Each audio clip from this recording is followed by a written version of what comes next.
De Paulo à igreja de Coríntios. Mais uma vez eu quero louvar a noiva do Cordeiro na gloriosa paz, segundo Coríntios, a gloriosa paz do nosso Senhor e Salvador Jesus Cristo. Quero louvar a Deus pela sua vida, pela sua casa e também pela sua família.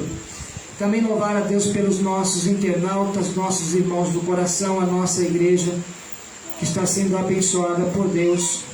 Ela está crescendo e grandes já são aqueles que nos acompanham. Esse mérito é do Senhor. E segundo também a você que tem participado, comentado, interagido, se tornado membro da nossa igreja. Deus abençoe você. Tem uma palavra de Deus para você, tem uma palavra de Deus para a igreja do Senhor. Amém? Carta de Paulo, segunda carta de Paulo à igreja de Coríntios, capítulo de número 5. Nós estaremos lendo dois versículos, o versículo 16 e o versículo de número 17 nesta noite. Louvado seja o nome de Jesus. Toda glória, toda honra e louvor. Carta de Paulo, a segunda carta de Coríntios, capítulo 5, versículo 16 e 17, que diz assim: amada igreja do Senhor, assim que daqui por diante a ninguém conhecemos segundo a carne, e ainda que também tenhamos conhecido Cristo segundo a carne, contudo agora já o não conhecemos deste mundo. Amém. Versículo 17. Assim que se alguém está em Cristo, nova criatura é, e as coisas velhas já passaram, e eis que tudo se fez novo. Vamos repetir esse último versículo? Assim que se alguém está em Cristo, nova criatura é, e as coisas velhas já passaram, e eis que tudo se fez novo. O segundo geração encobre o seu pescoço. Deus amado, todo-poderoso, 3 vezes santo, criaste tudo pela tua palavra. Recreia pela tua palavra, Seu Deus, as nossas vidas, Seu Deus, nesta noite, manifestando o seu amor em nome de Jesus, meu Pai. Pai, alcança, Seu Deus, meu Pai, nesta noite os nossos corações, que nós possamos, Seu Deus, serem impactados por esta palavra, Senhor. Que essa palavra venha penetrar nas nossas juntas e medulas e venha chegar aos nossos corações, meu Deus. E, sobretudo e em todos, o Teu nome seja glorificado em nome de Jesus. Em nome, sente glorificando a Deus em todo tempo. Carta de Paulo, a segunda igreja de Coríntios, capítulo 5. O capítulo 5 dessa carta de Paulo aos Coríntios, ele é fenomenal, porque Paulo ele vai compartilhar conosco alguma de suas grandes e profundas tristezas. E, no entanto, apesar de todas elas, ele confessa e afirma: não desanimamos. Amém, Senhor. Paulo vai abrir o seu coração aos Coríntios para falar: em tudo sofremos, em tudo padecemos, mas também em tudo daremos glória, em tudo prestaremos cultos, em tudo nós vamos glorificar o nome do Senhor, porque todas as coisas são para Ele, e glorificado é sempre o nome do Senhor. Em tudo não desanimamos. De onde Paulo ele extrai forças para não entregar os pontos, meus irmãos? Paulo está trazendo para nós aqui as ferramentas necessárias para nós permanecermos em Cristo. Mas antes de ele entregar essas ferramentas necessárias, ele quer mostrar quem é Cristo na sua vida, para que de uma certa forma ele seja um espelho na sua. Amém, Senhor. De onde Paulo ele extrai forças para não entregar os pontos, não desanimar, mas perseverando, servindo a Deus, fazendo a sua vontade. Talvez está aí uma das respostas logo de cara para as nossas vidas. Eu gosto da palavra de Deus, que ela é a espada, ela é a balança, ela é o plumo. As coisas de Deus são planas, são retas, não é desigual. A Bíblia diz que em Gênesis ele nos coloca numa balança para ver como nós estamos, entre nós e Ele. No livro de Daniel ele coloca nós num plumo para ver se nós estamos retos em seus caminhos. As coisas de Deus são retas, são plenas, Mas para isso eu entender que eu tenho que saber quais são as boas vontades de Deus na minha vida. Ou então qual será o real sentido da vida. Se é Cristo ou se não é o Cristo. Ele conta para nós no capítulo 5 que as promessas de Deus em suas palavras. Deus prometeu a ressurreição dos mortos. Deus prometeu corpos espirituais ressurretos e glorificados. Ele nos prometeu um edifício, uma casa eterna nos céus. Ele nos prometeu uma habitação celestial. E pela fé Paulo vivia para agradar o nome do Senhor e Salvador Jesus Cristo. Ele dizia, mesmo passando por lutas, mesmo passando por adversidade, por escassez, por tudo que vinha, por todas as circunstâncias, das piores possíveis, nada separaria o amor dele que ele tinha por Deus. Mas Paulo quer passar para nós, para que nós possamos ter essa perspectiva de vida. Nós temos que entender qual é o real sentido da nossa vida. Nós temos que entender quem é Cristo nas nossas vidas. Qual foi o motivo da minha conversão? E Paulo quer falar aos nossos corações, assim como ele está falando ali à igreja de Coríntio. Paulo diz que, ou relatava em sua epístola, que tudo ele fazia para agradar a Deus e não para agradar a Ele. Está aí o segundo passo para nós trazermos Deus para dentro das nossas vidas, ou melhor ainda, no centro das nossas vidas. É nós sempre estar fazendo a sua vontade, não as nossas vontades. A vontade de Deus tem que prevalecer nas nossas vidas para que nós possamos matar a nossa carne. Quando nós trazemos Deus para dentro de nós passamos a olhar com os olhos diferentes. Quando nós trazemos Deus, que em fato seu Filho unigênito, nós falamos com palavras diferentes. Paulo dizia nas suas epístolas que ele não falava com palavras persuasivas humanas, mas ele falava com palavras traduzidas em espírito e em verdade. Quando nós trazemos ou entendemos qual é o real sentido da nossa vida, e se é Cristo, de fato tem que ser, nós olhamos com os nossos olhos espirituais, porque a Bíblia diz que os olhos é a candeia do corpo. Se os nossos olhos forem ruins, os nossos corpos também serão ruins. Paulo também dizia a Timóteo que em tudo nós sabemos e temos que entender o que nós estamos ouvindo. Se estamos ouvindo coisas que não nos edificam, ou se estamos sensíveis às vozes de Deus. Tudo é balsado no capítulo 5 da segunda carta de Coríntios, nas coisas que vêm do alto e não das coisas que vêm da terra. Paulo entendeu que tudo que ele perdeu, tudo que ele conquistou aqui nessa vida, nada era comparável com as coisas que ele tinha conhecido e que vinha do alto. Por isso ele fazia tudo para agradar a Deus. E ele quer passar para nós nessa noite qual é o real sentido da vida. O temor lhe tomava conta do seu coração. Talvez está aí o terceiro passo. A Bíblia diz que o temor ao Senhor é o princípio de toda sabedoria. Quem teme a Deus é sábio. E Paulo queria passar para a igreja de Coríntios que de fato ele conseguia sobreviver às tristezas profundas. De fato ele conseguia sobreviver aos martírios que ele sofria, às pedradas que ele levava, porque ele tinha temor dentro do seu coração. Ele passa para a igreja de Coríntios que o temor lhe tomava conta do seu coração, porque ele sabia que seria levado às barras do tribunal divino, à instância da última hora no universo, para ser julgado um dia. E o que fez pelo intermédio do corpo, seja bem ou seja mal, Paulo queria passar para a igreja de Coríntios que nós colheremos os frutos daquilo que nós plantamos hoje, naquele grande dia. Então ele tinha a perspectiva da sua vida, ou melhor, a perspectiva de Paulo era ele entender que o temor ao Senhor fazia parte do seu coração. Então ele entendia que mesmo ele estando aqui, mesmo ele estando no corpo, mesmo ele estando no mundo, ele sabia que um dia ele ia colher os frutos do que ele estava no corpo, e um dia ele ia colher dos frutos que ele estava no mundo, porque nós colhemos os frutos que nós plantamos. E aí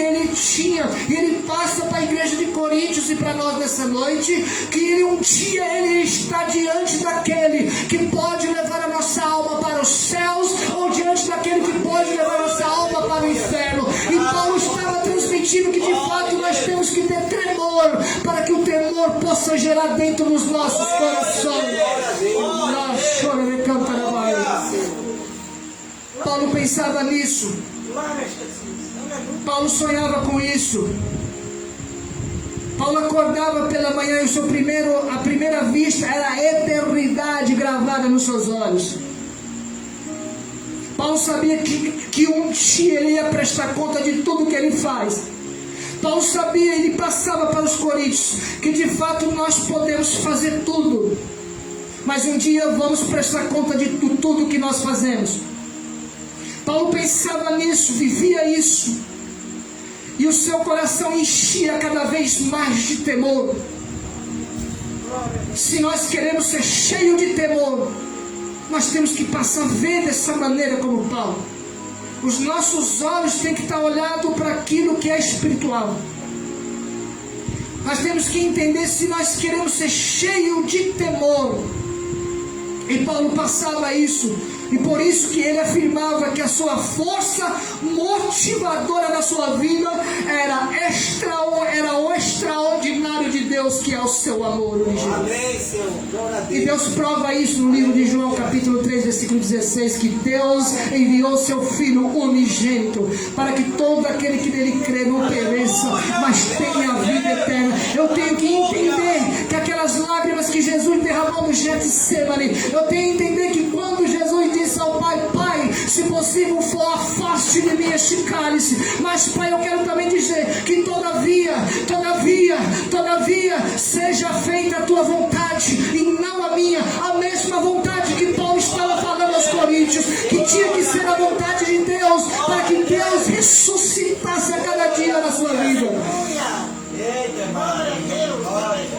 João 3,16 relata o amor de Deus para a humanidade, o sacrifício na cruz do Calvário, o suor que Jesus derramou em gotas de sangue. Mostra para mim, mostra para você. Paulo mostrava para a igreja isso, a convicção do sacrifício de Jesus pela vida dele, ele transmitia para os demais. Por isso que quando Paulo andava, ele era Paulo, ele não era Pedro. Por isso que Paulo, quando ele entrava numa roda, ele continuava sendo Paulo, ele não continuava sendo Maria. Por isso que Paulo, quando entrava num relacionamento, ele continuaria sendo Paulo, mas não Paulo humano, mas Paulo cheio do Espírito Santo de Deus. O que faz toda a diferença não é o teu relacionamento, é a pessoa em que você é, porque aquilo que você é faz você se relacionar com quem você quer. É isso que Paulo transmitia.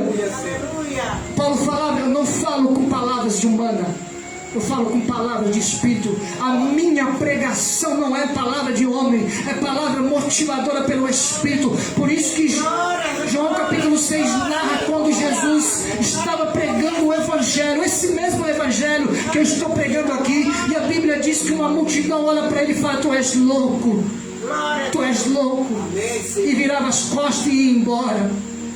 Jesus olhava para os discípulos que estavam com ele, que comia, bebia, ouvia da tua palavra, orava junto com ele e dizia: se vocês quiserem ir também, vocês podem ir. Mas no versículo 7, aquele Pedro, que negou ele um dia 3 vezes, mas pela misericórdia e a compaixão, foi alcançado por Jesus Cristo. Ele levanta e diz, cheio do Espírito Santo de Deus. A diferença está aí, é você cheio. Não é só cheio de qualquer coisa, é ser cheio do Pai, do Filho e do Espírito Santo. Pedro, versículo 7 de João 6, ele levanta cheio do Espírito Santo. Ele fala: Senhor, para onde irei eu, se somente o Senhor é cheio da palavra de vida eterna? Quando eu conheço de onde vem a palavra, aleluia, todas as coisas mudam na minha vida. Quando eu reconheço quem está pregando no tribunal, ou quem está pregando nos altares, ou quem está pregando nas ruas, quando eu reconheço quem está pregando, é quem eu vou estar sendo dentro de mim.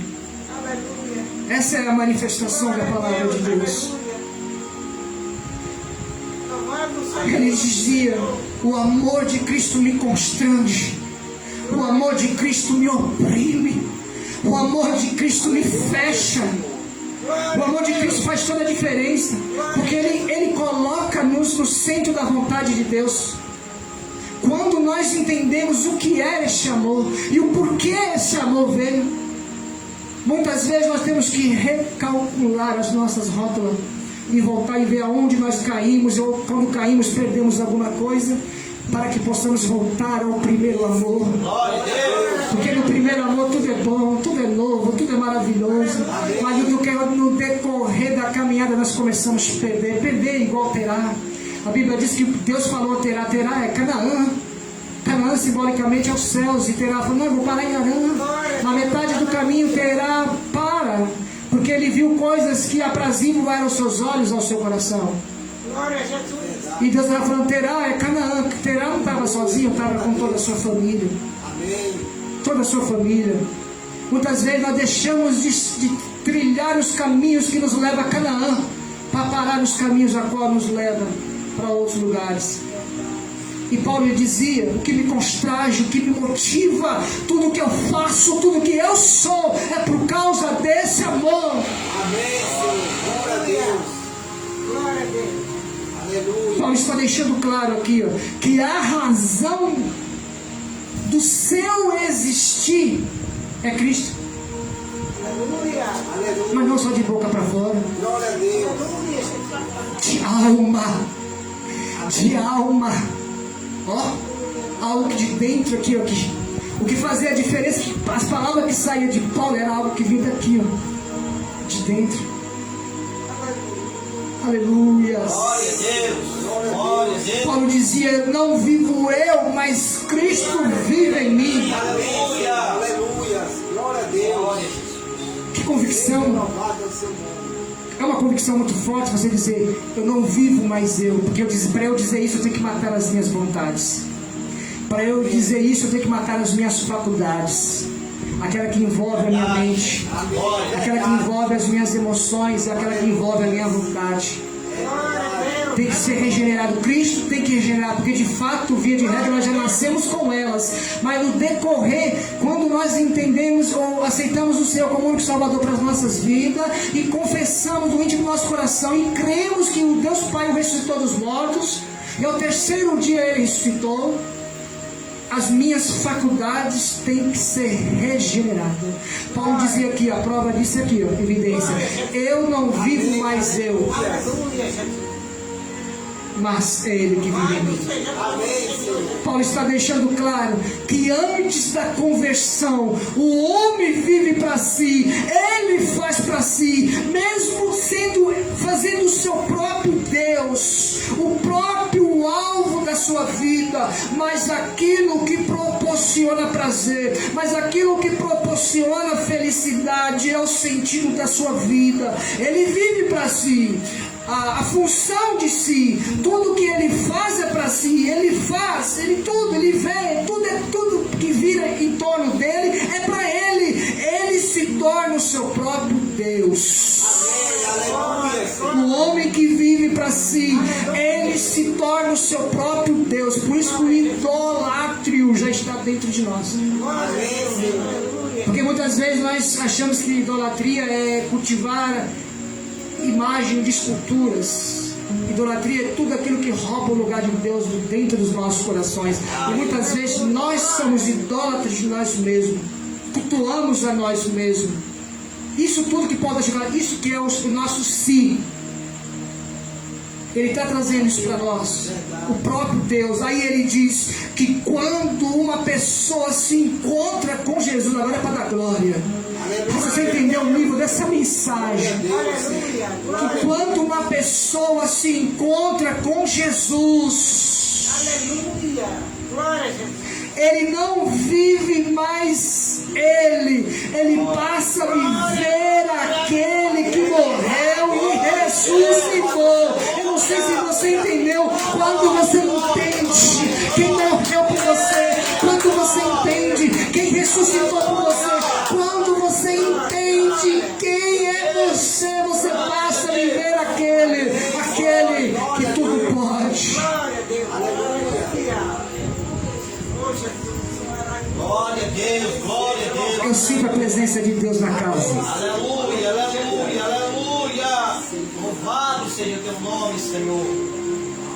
Aleluia. Glória. Segura aí. Glória. Paulo está dizendo que uma pessoa realmente convertida, ela faz de Cristo o alvo do seu existir. É isso que Paulo está dizendo. Quando eu entendo que realmente eu estou convertido em Cristo Jesus, Cristo é a razão do meu viver, Cristo é a razão da minha vida, ou melhor, Cristo é o centro de todas as coisas que envolvem a minha vida, ou melhor, o real sentido da vida.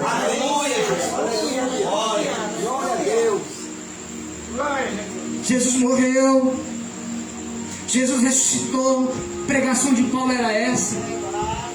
Jesus morreu, Jesus ressuscitou, Jesus foi pregado a cristologia em todo o seu ser estava na vida de Paulo. Paulo era de fato um cristocêntrico, porque Cristo era o centro da sua vida. Por isso que Deus não aceita ouvir Senhor, Senhor, Senhor. Escute isso. Está escrito, por isso que Deus não aceita só ouvir Senhor, porque foi dito, pedir e dar-se-vos-á, pedir e dar, não só pedir, ou melhor, não Senhor, Senhor, Senhor, não, pedir e dar-se-vos-á, porque todo aquele que pede recebe, que busca encontra, e onde se bate a porta se abre. Por isso que Deus disse a Salomão em 2 Crônicas 7,14, se meu povo que se chama pelo meu nome se humilhar e orar e buscar a minha santa face, então se converter dos seus maus caminhos, seus maus caminhos, então Deus ouvirás do céu, perdoarás o vosso pecado e chorará esta terra. A terra a qual você pisa a planta dos seus pés é uma terra que geme, é uma terra que chora. A igreja do Senhor, lavada, remida no sangue do Cordeiro, calçada na doutrina que é a palavra de Deus, ainda é a voz que clama no deserto. Jesus morreu, Jesus ressuscitou para ser Senhor. Jesus morreu, Paulo está dizendo, Jesus morreu, Jesus ressuscitou para ser Senhor soberano sobre a sua vida, ou melhor, daqueles que vivem sobre o seu jugo. Amém, Senhor. Porque o meu jugo é leve. É verdade. Amém, Senhor. Glória a Deus. Quando nós conhecemos Jesus, o nosso jugo, que embora outra hora será pesado, com ele se torna leve. Amém, é verdade. Glória a Deus. Paulo está trazendo que Jesus tem que ser o nosso Senhor. Oh, glória. Amém, glória a Deus. Jesus tem que ser a soberania nas nossas vidas. Vocês querem aprender mais sobre a soberania de Deus? O livro de Hebreus é um excelente livro.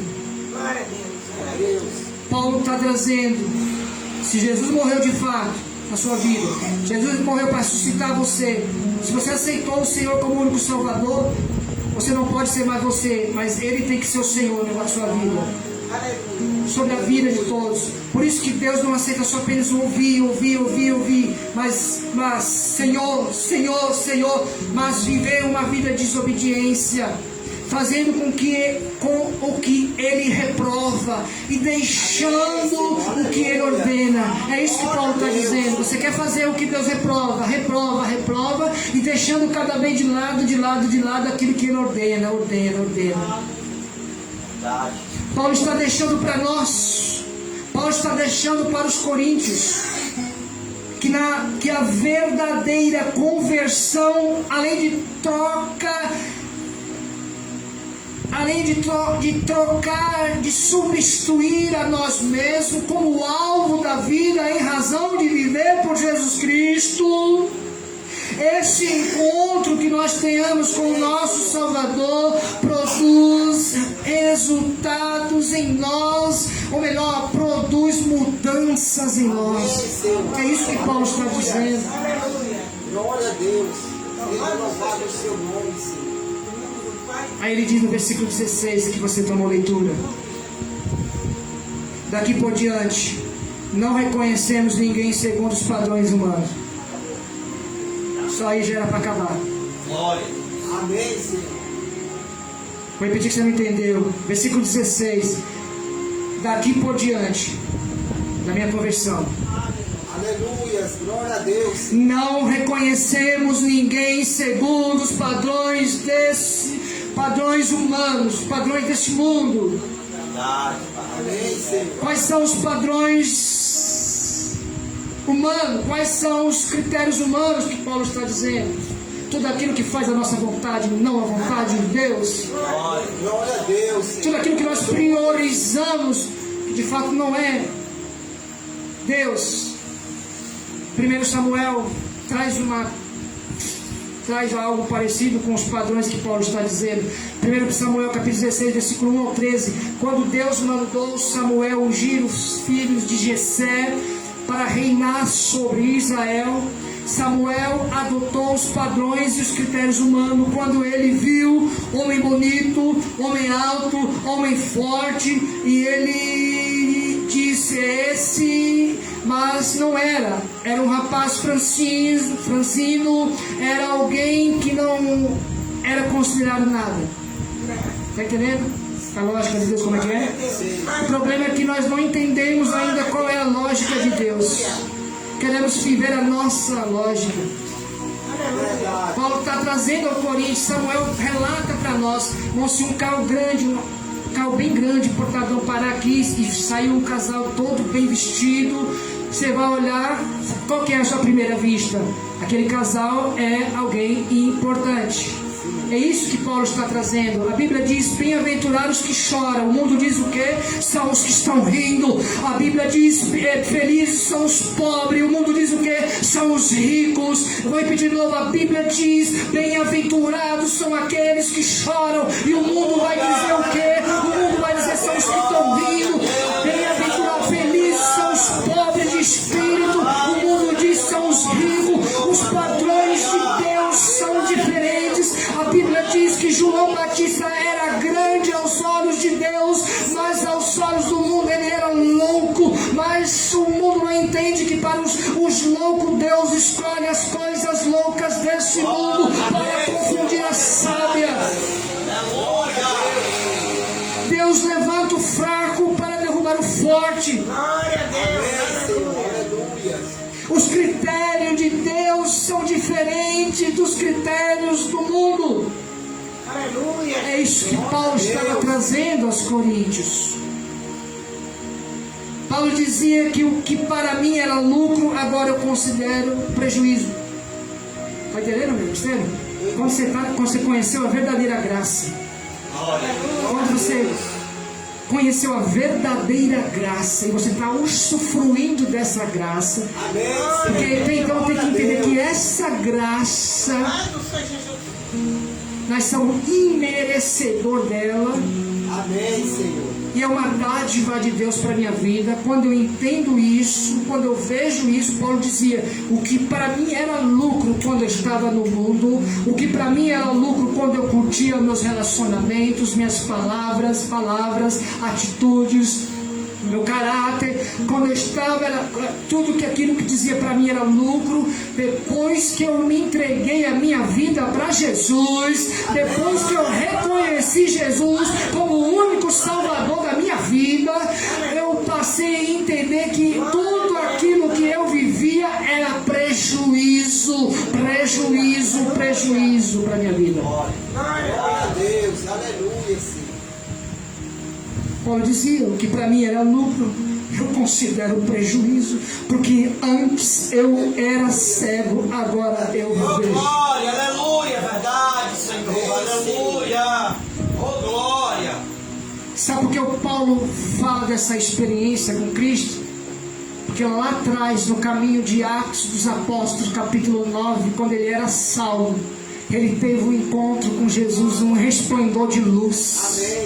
A Bíblia diz que quando ele dobrou o seu joelho, ele falou: quem é, Senhor? Quem é, Senhor?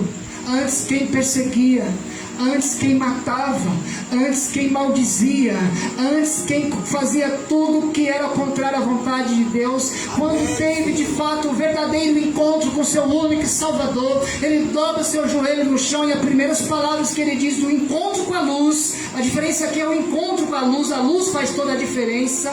Ele fala: Senhor, quem é Senhor? Quem é de joelho? Quem é Senhor? Quem é? Jesus pega e olha para Saulo e fala: sou eu, Jesus, a quem tu persegue. Contra ti não tem agrilhões que te façam ficar de pé. Agora vem aqui o que eu quero dizer. Durante 3 dias ficou cego. Quando ele abriu seus olhos, ele passou eternamente só enxergar Cristo na sua vida. Muitas vezes é necessário nós se tornarmos cegos. Por isso que Paulo está dizendo: antes eu era cego, mas agora eu vejo. Eita glória, aleluia. Essas palavras ele disse em Atos dos Apóstolos. Tudo que faz a diferença é o encontro com o Senhor. Amém, Senhor. Glória a Deus. Não tem como, não tem hipótese, não tem base para ser representada. Se você tem de fato um encontro com o Salvador e você permanecer nas mesmas mazelas da vida. Amém. Uma vez o encontro com Cristo, sempre Cristo. É isso que Paulo estava dizendo. Antes eu era cego, agora eu vejo.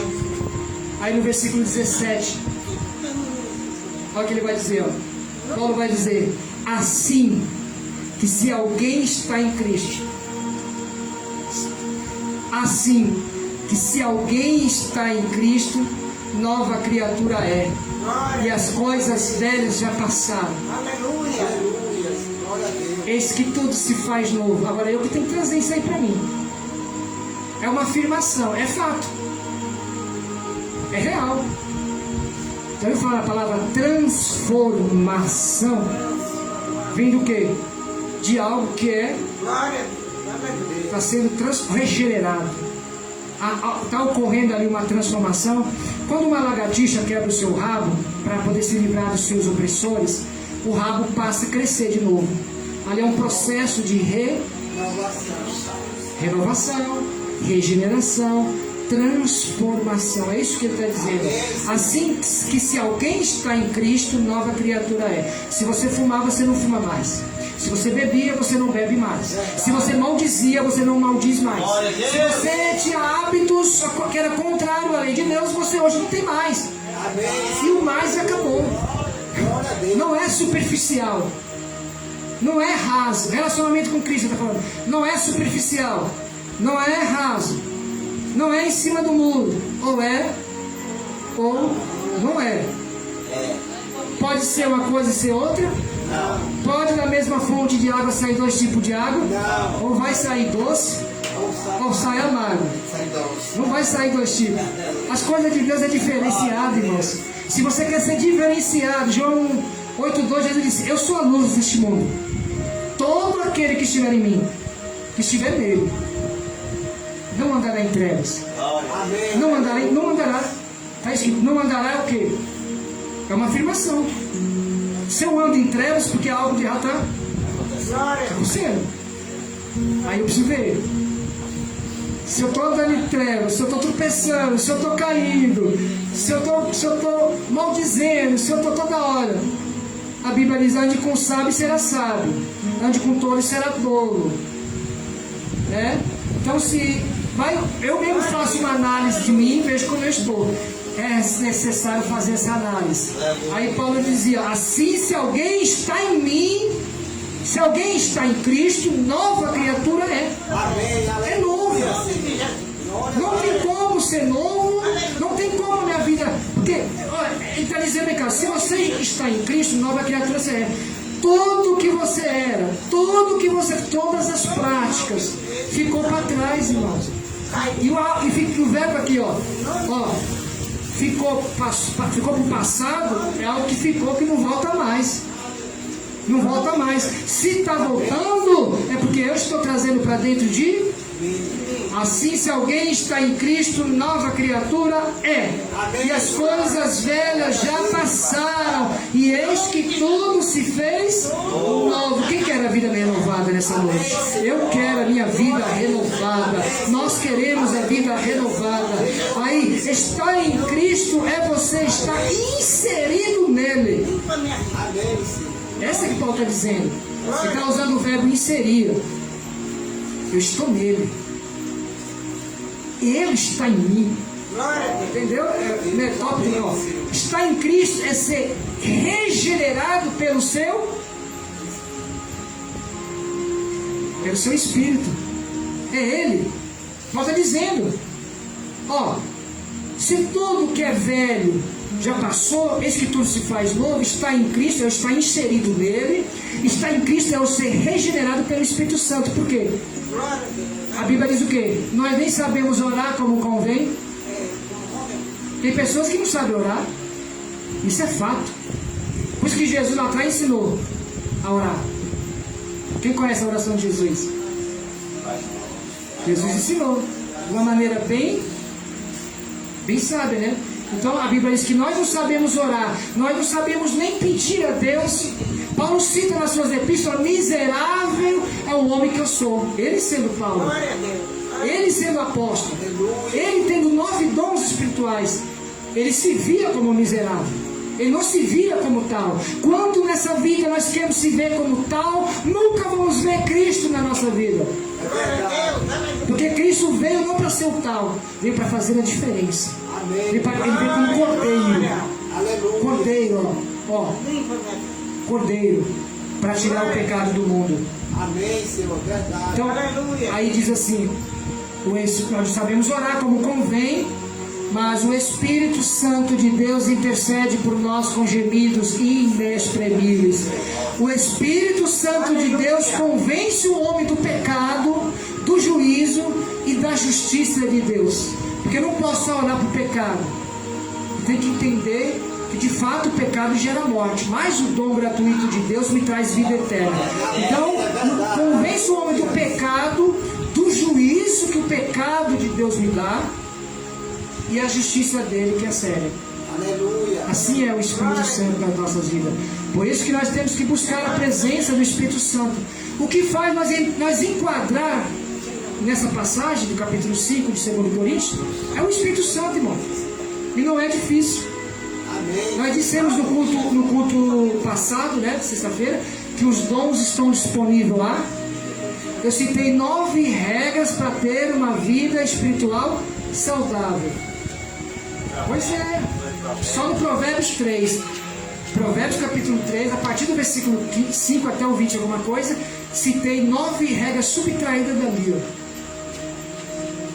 Lembra que dessas regras também está a sua fidelidade. Quem é fiel no Senhor? Quem não é fiel no Senhor? Você pode dizer assim: eu não sou fiel, para que o Senhor possa fazer você ser fiel. Amém, Senhor. Quando Jesus chegou para os doentes, enfermos, ele dizia assim: você quer ser curado ou você quer ser liberto? Alguns diziam: eu quero ser curado, eu quero ser curado. Jesus falou assim: eu vou libertar você, porque eu libertando você, você vai estar sendo curado. Amém, Senhor. Tem que ocorrer a libertação.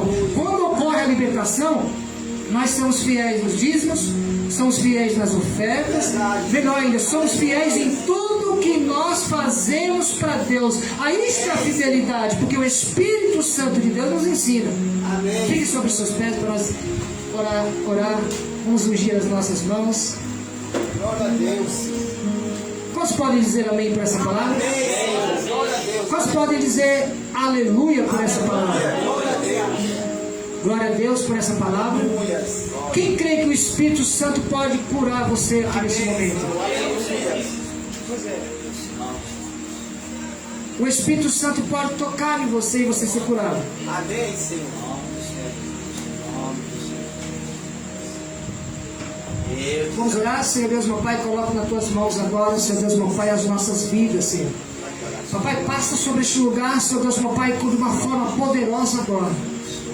Pai, eu quero ministrar, Senhor Deus, meu Pai, essa oração, Senhor Deus, meu Pai querido, Pai amado, da cura, Senhor Deus, meu Pai. Papai querido, oh Santo Espírito de Deus, oh 3 vezes Santo, Pai, Filho e Espírito Santo, por essa palavra, Senhor Deus, meu Pai, desta noite, pelo seu amor, pelo seu sacrifício, meu Pai, toca agora nessa pessoa que está doente. Essa pessoa que em alguma área da sua vida está amarrada. Essa pessoa que tem tido perturbações na sua mente. Essa pessoa que não tem conseguido, meu Pai, descansar, meu Deus, meu Pai, o seu subconsciente. Essa pessoa que em alguma parte do corpo está sendo abalado por alguma força estranha, oculta. Por alguma obra maléfica, Seu Deus, agora. Essa pessoa que está com problema na visão agora. Essa pessoa que está com problema nos ossos agora. Essa pessoa que está com problema no estômago agora. Essa pessoa que está em alguma parte do seu corpo agora passando por flagelos agora. Essa pessoa que tem tido o hábito de subtrair remédios agora. Remédios um atrás do outro, um atrás do outro, um atrás do outro. Deus, a tua palavra diz que o Senhor é um Deus que cura. O Senhor é um Deus que salva, um Deus que libera. Senhor Deus, meu Pai, que a partir desta noite, essa pessoa que estava escrava a esses remédios, no nome de Jesus agora, no nome que está acima de todo nome, essa pessoa que não consegue desprender desses remédios, essa pessoa, meu Pai, que não tem os remédios, mas tem buscado remédios, Senhor, achando que através dele pode acontecer uma mudança. Pai, eu quero que no nome que está acima de todo nome, que nesta noite o nome do Senhor venha valer. Que nessa noite o nome do Senhor, meu Deus, meu Pai, venha valer na vida dessa pessoa. E que essa pessoa venha entender, Senhor Deus, meu Pai, que a medicina pode desenganar. A medicina pode diagnosticar. Mas a última palavra vem do Senhor, meu Deus. A última dos palavras vem do Senhor. Desce agora com uma glória de fogo. Tocando agora, meu Pai, da cabeça, planta dos pés. Eu ministro, meu Deus, essa oração de cura agora. No nome de Jesus agora. No nome de Jesus. Toca agora. Toca, toca.